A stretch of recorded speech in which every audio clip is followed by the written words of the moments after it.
Haramain's L'Aventure. It's released in 2016. It's a fresh pineapple, apple, and blackcurrant laced with bergamot and lemon at the top.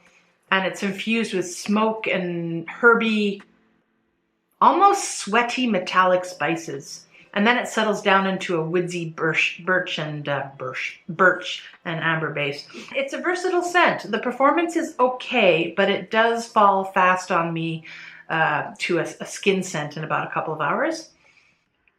I think it's better on clothes than skin too. And even though it's a freshy fragrance, I do think you can get away with this in winter, although I haven't worn it myself in winter. I think it's difficult, unless you're really sensitive to cologne, to be offended by this. Here are the notes. Now, elemi, that ingredient listed, is like frankincense in a way. It's terpenic, I think that's how you pronounce it, meaning the smell is typified by fresh pine needles or clean greenness with citrusy and coriander undertones. The bottle is a fingerprint magnet with a rubber dust-attracting thingy on the top. It's like brutalist 60s architecture that's unpleasant to handle, and the top part's made of plastic. But for the price, no worries.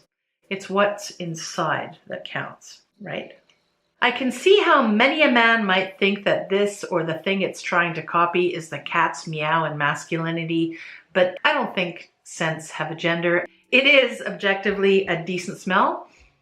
Just, it's not in any way sexy to me though. Maybe on the right person.